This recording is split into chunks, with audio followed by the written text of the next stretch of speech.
우리가 세상에 살면서 사건 중에 가장 감격적이고 또 우리 마음을 뜨겁게 하는 사건이 있다면 죽을 줄 알았던 사람이 구원을 받고 다시 살아오는 것입니다.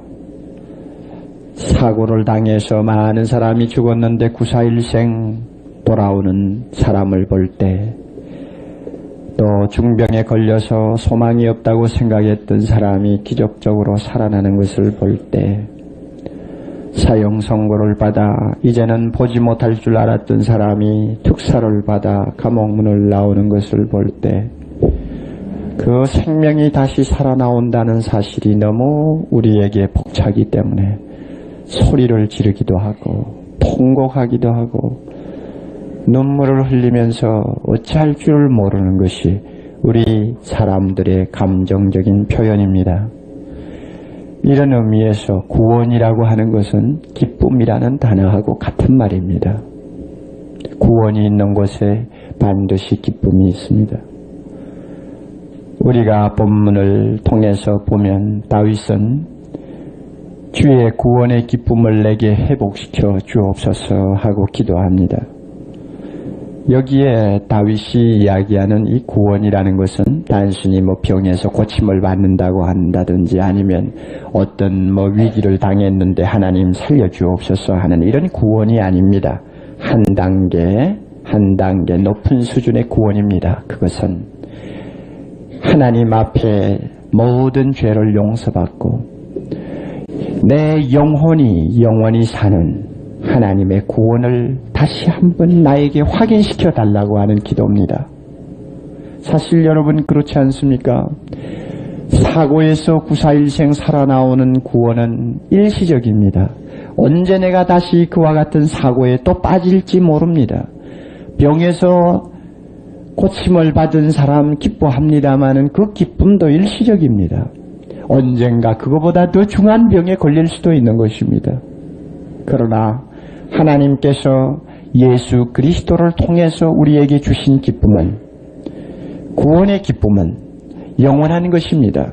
완전한 것입니다. 한번 하나님이 피 흘려서 우리의 죄를 깨끗이 씻어 주신다오면은 더 이상 그 죄 문제를 거론하지 아니하시는 완전한 구원입니다.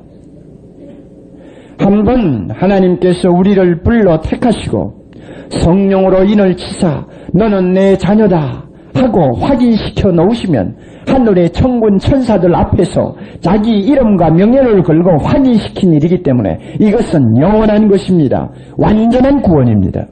두 번 다시 변개치 않습니다. 하나님이 예수 그리스도를 통해서 우리에게 약속한 영원한 하나님 나라의 영광과 축복은 쇠하지도 않는 것이요, 녹슬지도 않는 것이요, 있다가 없어지는 것도 아니요, 영원하고 완전한 것입니다. 이런 의미에서 하나님이 주신 구원은 우리에게 영원한 기쁨을 갖다 줍니다. 영원한 기쁨을 주는 것입니다. 그래서 목자들을 찾아온 천사들이 전하는 소식 가운데 너희에게 전할 큰 기쁨의 좋은 소식이라고 했습니다. 좋은 소식은 예수 오셨다는 말이요, 그 소식과 맞먹는 단어가 큰 기쁨이다. 전혀 잘못된 이야기가 아닙니다. 다윗이 구원의 기쁨, 구원의 즐거움하고 이렇게 표현하는데 구원이나 즐거움이나 같은 말입니다. 전혀 이상한 것 아닙니다. 바울이 우리 보고 너희는 주 안에서 항상 기뻐하라, 내가 다시 말하노니 기뻐하라, 이렇게 말씀을 권하는데 세상에 무엇이 기쁜 일이 있어서 항상 기뻐합니까? 무슨 기쁜 일이 그렇게 좋아서 또 기뻐합니까? 저는 요즘에 전도서를 읽으면서 많이 느낍니다. 헛되며 헛되다. 해 아래에서 수고하는 모든 것이 다 헛되어 바람을 잡는 것과 같다. 무엇이 기뻐할 일이 있습니까? 무엇이 그렇게 날마다 좋아서 허허 웃을 일이 있습니까? 그것을 보고 바울이 항상 기뻐하라고 했다면 바울이 미친 사람이죠. 우리에게 진정한 기쁨이 이 세상에 없는데 왜 바울은 항상 기뻐하라고 했을까? 왜 다시 말하노니 기뻐하라고 했을까? 하나님이 예수 안에서 주신 영원한 구원, 이것은 기뻐하고 또 기뻐하고 또 기뻐해도 끝이 없이 솟는 생수와 같이 우리에게 큰 은혜를 주는 것입니다. 그래서 기뻐하라고 그래요. 어느 정도 여러분 구원받은 기쁨이 큰지 압니까? 허드슨 테일러의 말을 인용할까요? 만일 당신이 예수 믿고 구원을 받았다고 합시다. 또 당신이 예수 믿고 구원받은 것이 사실이라고 합시다. 그렇다면 당신의 부모, 당신의 처자, 당신의 자녀 뿐만 아니라 당신 집에서 키우는 개와 고양이까지 전부 기쁨이 넘쳐 어찌할 줄을 모르는 분위기가 된다면 모르지만 그렇지 않다면 당신 구원받았다고 하는 것이 문제가 있을지 모릅니다. 하는 말을 했습니다. 수긍할 수 있습니까? 어느 정도인지 수긍할 수 있습니까? 영원히 죽을 수밖에 없는 죄인 중 괴수가 하나님의 무조건적인 은혜를 힘입어 영원히 사는 축복받은 이 기쁨이 어느 정도인지 압니까? 오늘 1부, 2부에서 나와서 간증하시는 자매들 눈물을 글썽이면서 하나님이 나에게 믿음을 선물로 주시고 나의 죄를 용서하사 하나님의 자녀 삼아주신 것 너무 감사하고 기쁘다고 표현하는 거 여러분 그 심정을 아세요? 개와 고양이가 같이 기뻐할 정도로 온 집안 분위기가 바뀌는 것을 여러분이 아세요? 성도에게 이와 같은 기쁨이 있기 때문에 이 기쁨은 바로 능력입니다. 어려운 고통을 극복하는 능력입니다. 가난을 극복하는 능력입니다. 실패를 극복하는 능력입니다. 이 기쁨이 세상을 사는 능력입니다. 다른 사람과의 경쟁에서 뒤처져 버린 컴플렉스 때문에 견디지 못하는 사람도 예수 믿고 구원받으면요. 내가 받은 구원에 비해서 이런 컴플렉스, 이런 세상의 고통 아무것도 아니다. 주여 감사합니다. 바로 그 어려운 고비를 딛고 넘어가는 능력이 어디에서 나오느냐? 하나님의 자녀로 구원받고 죄사함 받았다. 영원한 영생, 하늘의 축복이 기다린다고 하는 그 구원이 주는 기쁨 때문에 그것으로 모든 것을 극복합니다. 모든 것을 이깁니다. 이것이 크리스찬의 삶이요. 그러므로 내가 너에게 말하노니 항상 기뻐하라. 다시 말하노니 기뻐하라. 그 기쁨이 너로 하여금 이 세상에서 승리자를 만든다. 이 기쁨이 얼마나 큰지.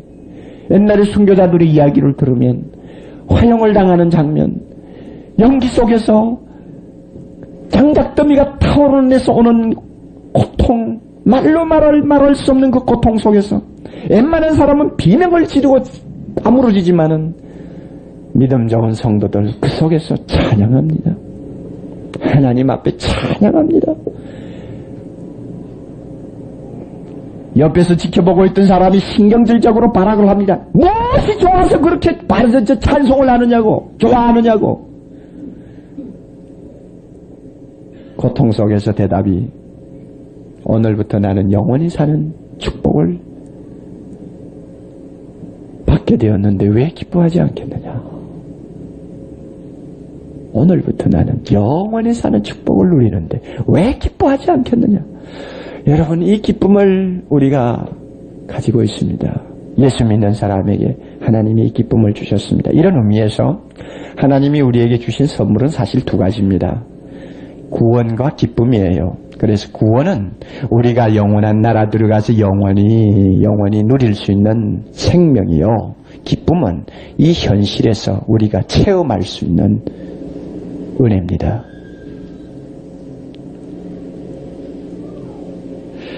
그런데 여러분, 우리 주변에 보면 참 이 구원의 기쁨을 모르고 사는 불쌍한 사람들이 얼마나 많은지 모릅니다. 정말입니다. 눈을 똑바로 뜨고 여러분 주변에 있는 이웃들을 살펴보세요. 불쌍한 사람들입니다. 왜 불쌍합니까? 내 마음에 있는 기쁨이 그들에게 없는 것을 보면 불쌍한 거예요. 좋은 집을 짓고 사는 사람이 오두막에 사는 사람 보면 불쌍하다고 생각하는 감정하고 똑같아요.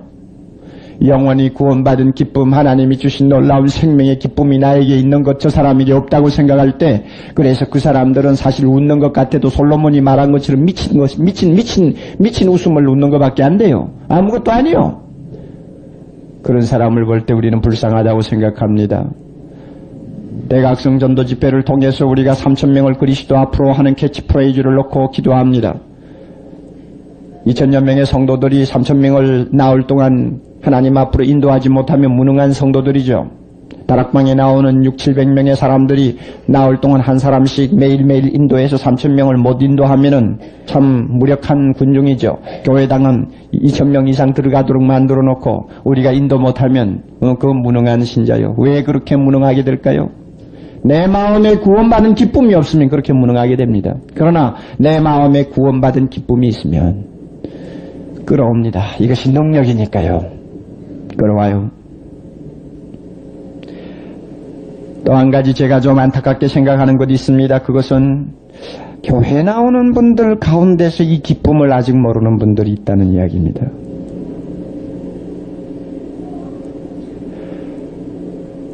먼저 다윗의 경우와 일치되는 사람들에 대해서 이야기하죠.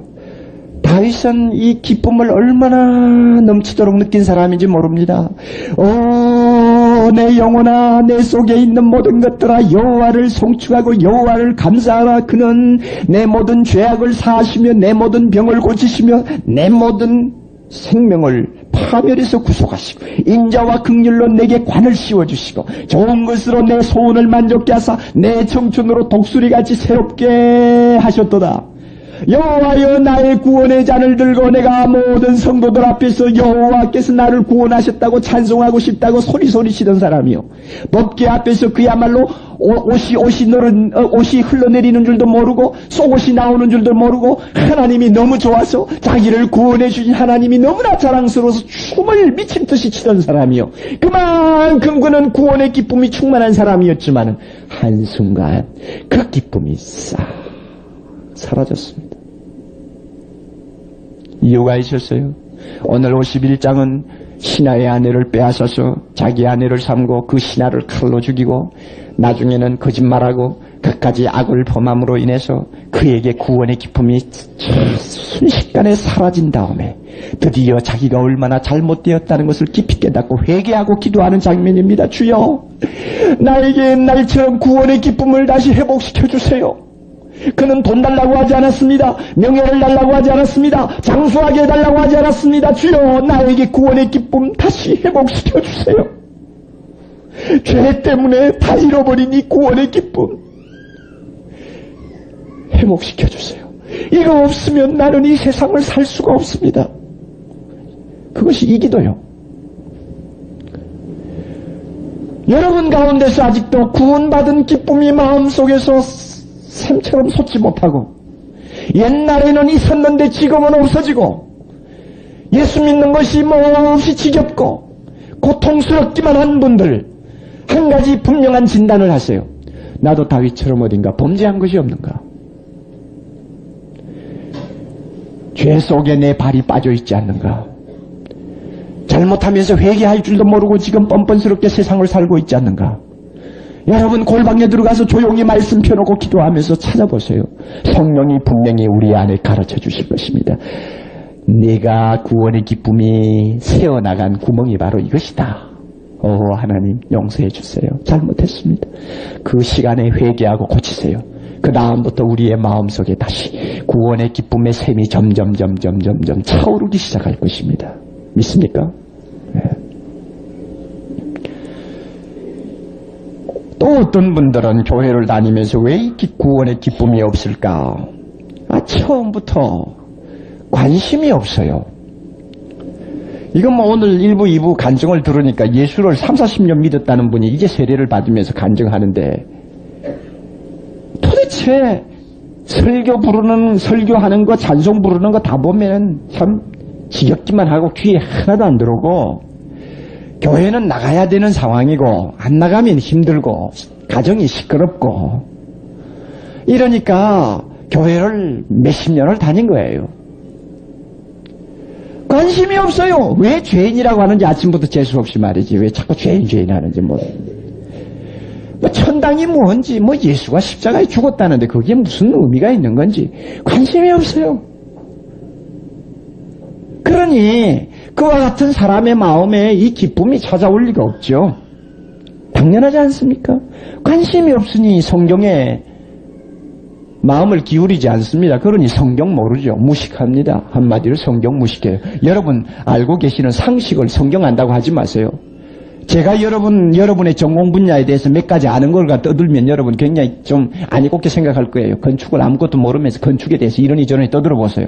저는 이번에 우리 교회 건축하면서 많이 겸손해졌습니다. 나 아는 것처럼 떠들었는데 막상 들어가 보니 어떻게 내가 무식한지 세상에 하나부터 열까지 다 무식한 거야. 마찬가지로 교회에 대해서도 신앙에 대해서도 예수에 대해서도 어려서부터 들은 상식까지 안다고 하지 마시라고요. 그러니 무식하지요. 결국 모르니 마음의 구원의 확신이 없는 것입니다. 확신이 없으니 내가 구원받았는지 안 받았는지도 모르니 기쁨이 올 리가 없죠. 이렇게 해서 10년 20년 교회 다니시는 겁니다. 저는 손해 중에 가장 큰 손해를 보는 분들이라고 생각합니다. 예수 믿는 일이 이렇게 기쁘고 즐겁고 어떤 사람은 이 큰 기쁨 때문에 가난도 이기고 병도 이기고 세상의 모든 실패도 이기고 어떠한 어려운 역경 속에서 핍박 속에서도 끝까지 승리하는데 예수를 몇십 년 믿어도 이런 기쁨이 무엇인지를 모르고 산다는 것은 얼마나 큰 손해입니까? 하나님 앞에 회복시켜달라고 여러분 기도하셔야 됩니다.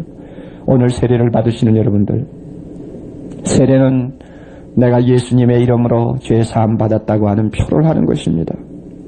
내가 예수 그리스도와 하나 되어서 영원한 하나님의 자녀 되었다고 하는, 한마디로 말하면 영원히 구원받았다고 하는 표입니다. 오 하나님 감사합니다. 그 기쁨이 내 마음속에서 넘쳐야 됩니다. 이거 없이 여러분 세례 받으면 좀 찝찝할 거예요.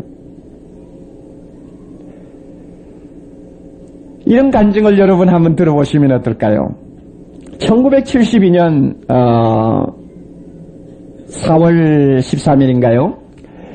아폴로 16호가 지금 달을 향해서 가고 있었는데 그때 달 착륙선의 선장이 찰스 듀크라고 하는 사람입니다. 제가 최근에 읽은 기사인데 그분이 간증을 썼어요. 그래서 제가 보았는데 MIT 공대를 나온 아주 우수한 청년인데 달을 향해서 가서 달 착륙선을 조종해 내려가가지고는 아마 그때가 달 착륙하기 두 번째 사건인지 모르겠어요. 참 그야말로 달에 발을 내디뎌보고 몇 발자국 걸어보는 몇십억 인구 중에 참 행운아라고 할 수 있는 그런 참 드라마틱한 순간을 맛본 사람입니다. 그래서 그가 돌아와서는 백악관을 방문하고 수많은 미국 시민들로부터 환영을 받고 그야말로 많은 사람이 부러워하는 영웅이 되었습니다마는 그에게는 한 가지 어려운 문제가 하나 있었습니다. 꽃같이 아름다운 여성과 결혼을 하고 자녀를 둘을 두었지만은 결혼이 지금 파산 위경에 가 있습니다. 10여 년 동안 둘이서 그야말로 거미줄 같은 간단한 노력의 실에 매달려서 어떻게든지 가정이 깨어지지 않도록 해보려고 무척 애를 쓰지만은 남편도 부인도 말할 수 없이 피곤한 상태에서 지금 살고 있습니다. 이것을 이기지 못한 부인이 하루는 어느 회중교회에 출석을 하기로 했습니다. 부인이 나간다니 막지는 않았습니다. 부인이 그 교회에 나가서 몇 달이 지난 다음 Faith Alive 프로그램이라고 하는 우리말로 말하면은 그저 산믿음 세미나라고 할까요? 그죠? 이런 교회에 있는 세미나에 참석을 해서 성경 공부를 시작했는데 그 성경 공부를 시작한 지 두서너 달이 넘어가면서 남편의 눈에 부인이 점점 달라지기 시작합니다. 매일 얼굴이 어둡고 불평이 많고 무엇인가 모르게 벽이 있고 집안이 침침하고 이랬는데 부인의 얼굴이 밝아지기 시작하고 웃음이 많아지고 말이 많아지고 부드러워지고 이상하다. 옆으로 생각만 하고 있는데 한 교회 나간 지 몇 달 후에 부인이 남편을 보고 하루 저녁에 조용히 이렇게 이야기합니다. 여보, 나는 이제부터 당신을 의지하지 않고 살 수 있는 사람이 됐어요. 왜냐하면은 내가 이제 전적으로 의지할 수 있는 분을 하나 발견했는데 그분은 다름 아닌 예수 그리스도입니다. 남편이 약간 기분이 나빴어요. 아무리 이혼 직전에 있지만은 아무리 남자같이 보이지 않을지 모르지만 뭐 나를 의지하지 않고도 뭐 살만해 뭐 예수가 뭐 어쩌고째 굉장히 기분이 나빠서 그 글을 보면은 굉장히 자기가 아주 쇼크를 먹고 반응을 아주 기분 나쁘게 한 모양이에요. 그러자 그 부인이 부드러운 미소로 대답하기를 당신 내하고 10여 년을 살았지만은 내 마음의 공간을 당신이 메꾸어주지 못했어요. 나의 요구를 남편이 채워주지 못했어요. 그러나 나는 예수 믿은 지 몇 달밖에 안 되지만 그 예수님을 만나자마자 그 예수님은 내 마음에 있는 모든 공백을 하나하나 메꾸어 주었어요. 그러니 내가 이제 예수님을 의지할 수밖에 없잖아요. 남편은 뭐 유구무원이라 할 말이 없죠.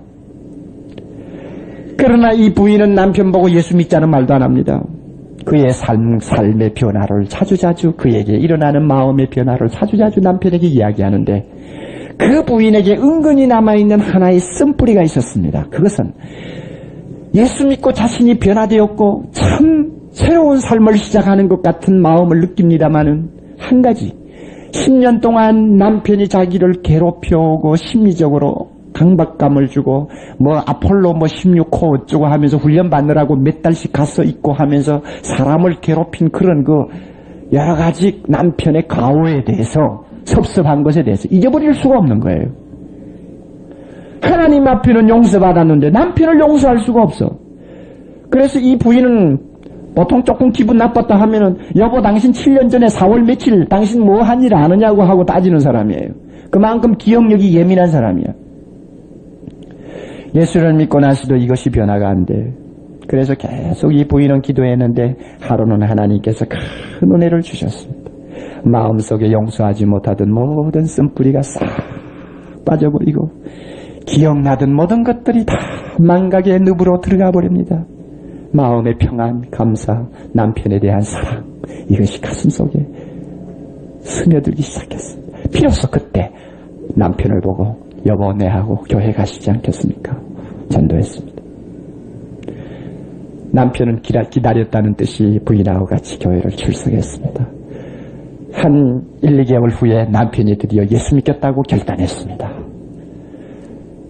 하룻밤은 남편이 밤에 잠을 자다가 갑자기 잠을 깨었습니다. 잠을 깨었는데 어떻게 하면 나는 예수님을 좀 더 깊이 할까? 어떻게 하면 나는 예수 그리스도와 더 깊은 관계를 맺을까 하는 마음의 강한 갈망이 일어났습니다. 그런데 잠을 자지 않고 뒤척거리는데 그 방에 그리스도께서 와서 계시는 것 같은 엄숙함과 신비스러운 감정을 느끼기 시작했습니다. 그래서 그는 잠자리에서 벌떡 일어나가지고 방바닥에 무릎을 꿇고 하나님 앞에 기도했습니다. 주여, 나는 주님을 더 깊이 알고 싶습니다. 주님이 나를 구원해 주신 그 놀라운 은혜가 무엇인지 내가 더 깊이 알고 싶습니다. 그때 하나님께서 그 밤중에 찰스 두크에게 말도 할 수 없는 은혜로 충만하게 채워주었습니다. 그 순간부터 그는 능력을 입었습니다. 지금까지 예수를 위해서 거룩하게 살자 하는 거기에서 떠나서 어떻게 하면 이 예수 믿고 구원받은 기쁨을 다른 사람에게 전할까? 예수 모르고 사는 수많은 사람에게 어떻게 하면 내가 그리스도를 더 깊이 알려줄까 하는 뜨거운 가슴에 불이 붙기 시작했습니다. 그가 써놓은 글 마지막 한 줄기가 저의 마음을 잡았습니다. 나는 달에 가가지고 달에 발을 들여놓고 몇 발자국을 걸을 때에는 나는 이 세상에서 가장 행복한 사람이요. 그 누구도 나보다도 더 행운아가 없다고 생각했지만은 내가 예수 믿고 이제 예수님이 나와 함께 동행하는 구원의 기쁨을 맛보자 말자 여기에 비하면 달에 가서 몇 발자국 걸어본 것은 Like the dust of my life. 이거 발음이 나빠 죄송합니다. 내 인생의 먼지와 같은 것. 예수 그리스도와 참 내가 동행하는 이 기쁨, 이 놀라운 축복. 이거 비하면 달에 가서 몇 발자국 걸어보았다는 것. 생의 먼지와 같은 것이다. 아무것도 아니다 하는 이야기입니다. 그 말 저는 마음속에 와 닿았습니다. 옳다, 맞았어. 나는 달이 아니라 공중에도 못 걸어본 사람이지만 무슨 말인지 알겠다. 그래, 예수 믿고 구원받고 죄사함 받고 하나님의 자녀가 된 사람, 이 기쁨이 있어. 나도 있어. 목사일 하느라고 어떤 땐 너무 힘이 들어가지고 항상 얼굴이 찌그러지지만 그러나 마음에는 기쁨이 있어. 나 구원받은 사람이야. 믿습니까? 이 놀라운 기쁨을 여러분이 모르고 신앙생활하는 불행을 겪지 않도록 하시기 바랍니다. 오 주여, 나에게 구원의 기쁨을 회복시켜 주시옵소서. 아멘. 기도하십시다. 하나님 아버지, 우리에게 너무나 귀한 구원을 주셨습니다. 아들의 생명을 십자가에 희생시키고 그 놀라운 보혈의 피를 흘려 나 같은 죄인을 죄에서 씻어주시고 영원한 하나님 나라의 큰 축복을 누릴 수 있도록 주신 이 구원의 기쁨, 말로 어떻게 표현하며 내 행동으로 어떻게 주여 표현할 수 있습니까? 감사하옵나이다. 수많은 인생의 고통도 겪었고 말로 다 할 수 없는 허무와 하루아침에 시드는 아름다운 꽃이 주는 허젓함을 우리는 인생을 통해 많이 겪으면서도 내 마음속에 기쁨이 있는 것은, 항상 기뻐할 수 있는 것은, 모든 어려운 역경을 딛고 일어설 수 있는 것은 내가 구원받았다고 하는 이 놀라운 기쁨과 확신 때문입니다. 주님, 오늘 사랑하는 이 성도들, 또 세례받는 형제자매들, 이 큰 기쁨의 구원의 기쁨을 주여 회복시켜 주시기를 바랍니다. 성령이시여 이 시간에 나온 모든 성도들의 마음을 활짝 열어주시고 예수 그리스도와 깊이 만나는 은혜를 주시고 나 같은 죄인이 하나님의 영원한 생명 얻은 그 기쁨을 체험할 때 하나님 말로도 할 수 없는 변화가 내 속에서 일어날 수 있게 해 주시옵소서. 예수님 이름으로 기도하옵나이다. 아멘.